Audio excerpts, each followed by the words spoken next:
আসসালামু আলাইকুম ওয়া রাহমাতুল্লাহ। কেমন আছেন সবাই? আশা করি আল্লাহর রহমতে সবাই ভালো আছেন। আপনি কি জানেন মাগরিবের নামাজের সময় এমন একটা মুহূর্ত আছে যখন আপনি যদি মন থেকে দোয়া করেন, আল্লাহ তাআলা তা কখনোই ফিরিয়ে দেন না। এটা কোনো গল্প নয়। এটা রাসূলুল্লাহ সাল্লাল্লাহু আলাইহি ওয়াসাল্লামের হাদিস দ্বারা প্রমাণিত এক বিশেষ সময়। রাসূলুল্লাহ সাল্লাল্লাহু আলাইহি ওয়াসাল্লাম বলেন, আল্লাহ তাআলা বান্দার সবচেয়ে নিকটে থাকেন যখন সে সেজদায় থাকে। তাই সেখানে বেশি, বেশি দোয়া করো। এই সেজদা যদি হয় মাগরিবের নামাজে, তাহলে সেটি হয় এক বিশেষ মুহূর্ত। যখন দিনের আলো ফুরিয়ে যায় আর আসমান থেকে নেমে আসে রহমতের ছায়া।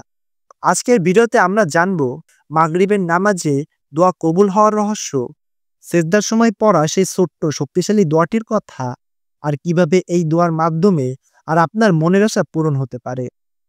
তাই বলছি, ভিডিওটি মনোযোগ সহকারে শেষ পর্যন্ত দেখুন। হতে পারে আজ থেকেই আপনার জীবন বদলে যেতে পারে। তাহলে চলুন ভিডিওটি শুরু করা যাক।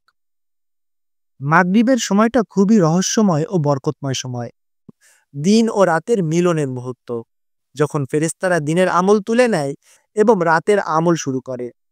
রাসূলুল্লাহ সাল্লাল্লাহু আলাইহি ওয়াসাল্লাম বলেছেন, সূর্য যখন অস্ত যায় তখন আল্লাহ কিছু ফেরেশতাকে পাঠান যারা বলে, এই সময় যে দোয়া করে তার দোয়া কবুল করা হয়।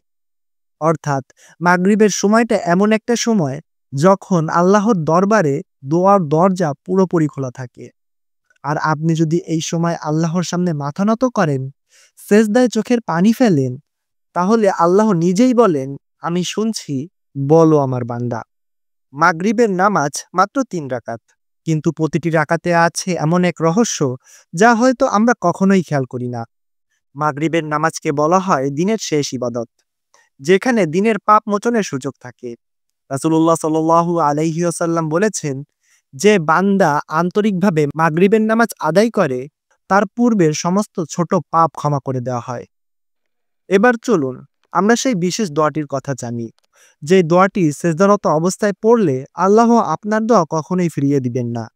সেই দোয়াটি হচ্ছে, আল্লাহুম্মা তাকাব্বাল দোয়া ওয়াকাদ্দি হাজাতি, যার অর্থ, হে আল্লাহ আমার দোয়া কবুল করো আর আমার প্রয়োজন পুরো করে দাও।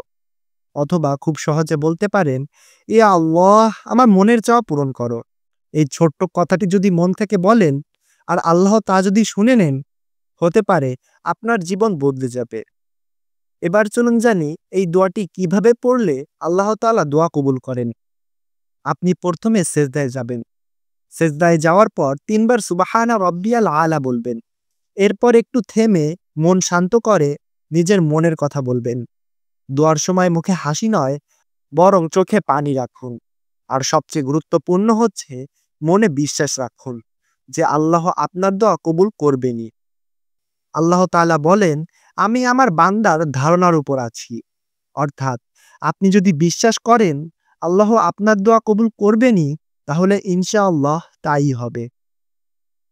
তো বন্ধুরা, মাগরিবের নামাজ কোনো সাধারণ নামাজ নয়।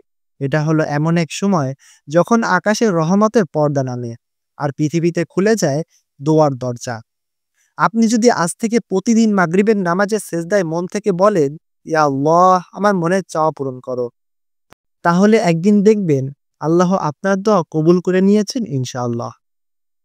তো বন্ধুরা, ভিডিওটি দেখে যদি আপনি উপকৃত হয়ে থাকেন, তাহলে অবশ্যই লাইক করবেন এবং আপনার প্রিয়জনের সাথে শেয়ার করবেন, যাতে তারাও এই আমলটি সম্পর্কে জানতে পারে। আর এরকম আরো গুরুত্বপূর্ণ ভিডিও পেতে আমাদেরকে ফলো অথবা সাবস্ক্রাইব করে আমাদের পাশে থাকবেন। আজকের মতো বিদায় নিচ্ছি। আসসালামু আলাইকুম ওয়া রাহমাতুল্লাহ।